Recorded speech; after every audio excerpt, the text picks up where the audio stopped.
bagoong. Yes, bagoong. Nice. Thank you. You're welcome. Ayan, pakbet tayo today. Kasi nagka-crave na kami ni Mr. V. Uy!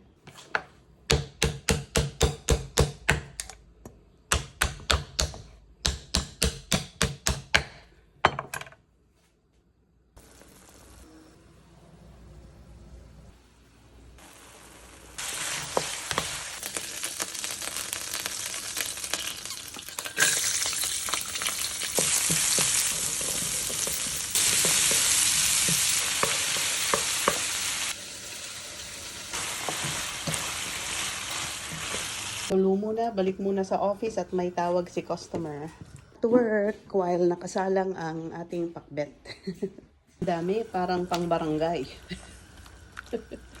Yan yung binili ni Mr. V sa Pilipinas na takip.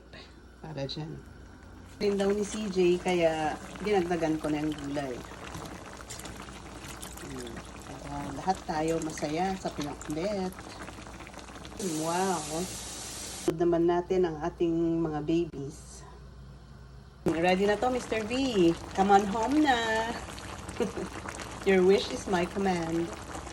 Yung request mo, Mr. V, na pakbet.